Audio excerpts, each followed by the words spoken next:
आपने कराची की आवाम को दोबारा बेवकूफ़ बनाने की कोशिश की है। हमें इलेक्शन लड़ने की कोई ज़रूरत नहीं। आप 100 दिन का प्लान ना देते अगर आपके अंदर वो कैपेबिलिटी और कैपेसिटी नहीं थी। इस कौम को जो है गिरवी रखवा दिया। पाक ज़मीन पार्टी के रहनुमा अरशद बोहरा ने कहा है कि वफाकी हुकूमत की नाकाम पॉलिसियों की वजह से मुल्क में महंगाई का तूफान उमड़ आया है। अगर सलाहियत नहीं थी तो आवाम के सामने दावे और वादे क्यों किए गए? आप 100 दिन का प्लान ना देते अगर आपके अंदर वो कैपेबिलिटी और कैपेसिटी नहीं थी।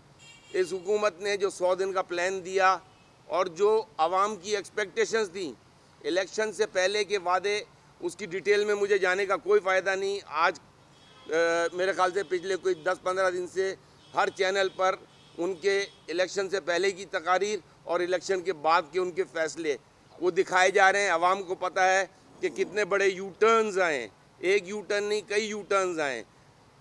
आज सबसे बड़ा इशू इस मुल्क का जो बन गया है वो ये बना है कि मुल्क के ख़जाने सबको पता था खाली थे। आपके पास तरीक़ेकार दूसरे होने चाहिए थे।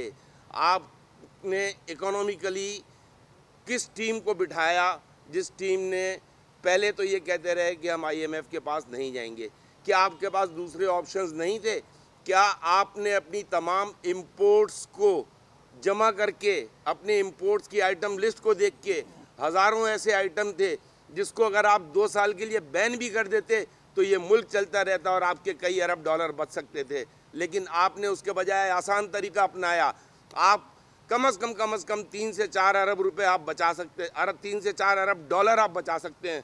आपने 7 और 8 अरब के लिए फिर इस कौम को जो है गिरवी रखवा दिया।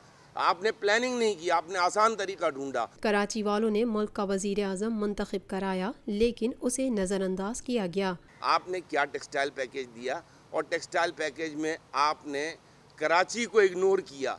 कराची की इंडस्ट्री को, कराची की टेक्सटाइल इंडस्ट्री को आपने इग्नोर किया। कराची की टेक्सटाइल इंडस्ट्री के लिए आपने इन जनरल पैकेज नहीं दिया। आपने जो पैकेज दिया, जो रिलीफ दिया, वो अनाउंस ज़रूर किया लेकिन वो कराची के लिए अनाउंस नहीं किया। आपको कराची के साथ भी वही सलूक करना चाहिए था।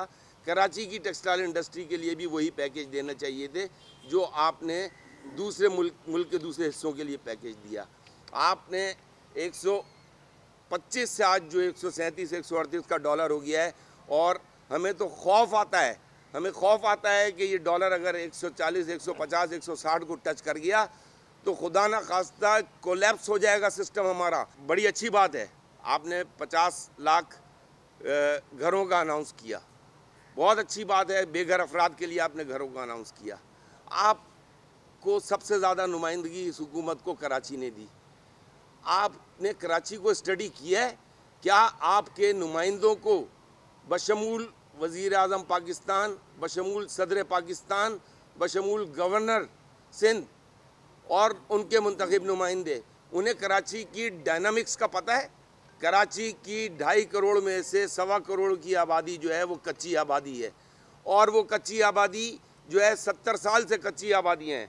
आपको मैं आज बताता चलूँ कि कराची में सिंध गवर्नमेंट के पास रजिस्टर्ड 300 कच्ची आबादियाँ हैं। कराची म्यूनसिपल कॉरपोरेशन के पास 200 से ज़्यादा कच्ची आबादियाँ हैं। जिस शहर में 500 550 कच्ची आबादियाँ हों, 1.25 करोड़ की आबादी उन कच्ची आबादियों में रह रही हो, आप उनको निगलेक्ट कर रहे हैं और आप दूसरा बहरी और दूसरा आशियाना प्रोजेक्ट की तरफ जा रहे हैं। नई ज़मीनों पर आबाद करेंगे, क्या इन कच्ची आबादियों वालों को वहाँ मुंतकिल करेंगे आप? या इन्हीं कच्ची आबादियों में जिस तरीके से मलेशिया में हुआ या ब्राज़ील में हुआ, आपको चाहिए था कि आप कच्ची आबादी की ट्रांसफॉर्मेशन करते। आपने लोगों को नौकरियों का मैं ये समझता हूँ कि झांसा दिया। आप इलाक़ों में जाकर और बिलखुसूस जिन इलाक़ों में इलेक्शन हो रहे हैं, आप वहाँ से लोगों के डोमिसाइल्स जमा कर रहे हैं। मैं आज यहाँ पर ऐलान करता हूँ कि जिन इलाक़ों में आपने, चाहे वो NA 243 हो चाहे NA 247 हो, आपने नौकरियों के नाम पर जो डोमिसाइल जमा किए हैं, आप उनको इलेक्शन से पहले नौकरी दे दें। इस शहर के लोगों को अगर रोज़गार मिलता है, हमें इलेक्शन लड़ने की कोई ज़रूरत नहीं।